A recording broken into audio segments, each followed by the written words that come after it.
This is Mama Miche, and today in my magic kitchen, chicken wonton cups. In New York, the joke is, how do you get an actor's attention? Waiter. In Nashville, that's how you get a singer-songwriter's attention. Lucky me. I got to act, sing, and be a server in both cities. Yippee. The life of an artist, at least the struggling artist, is fraught with bullshit jobs needed just to pay the bills and hopefully have a minute to actually make art. The best gigs I had were catering. It was a lot of hard work, but it was always a different setting. You were usually with like-minded people. It was a lot of fun, as work goes. Now, we've known each other for over 30 years, but back in the 90s, I used to work for my BFF, Lori Day, who ran an awesome catering company in Nashville. Once upon a time.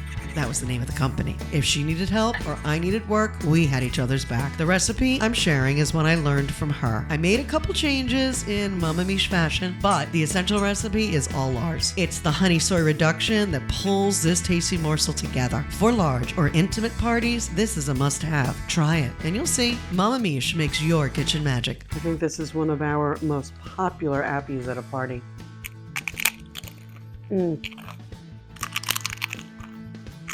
Hear that crunch? Oh my god. This is so freaking good. Did you hear that fucking crunch? Oh my god. It's still happening. Let's eat.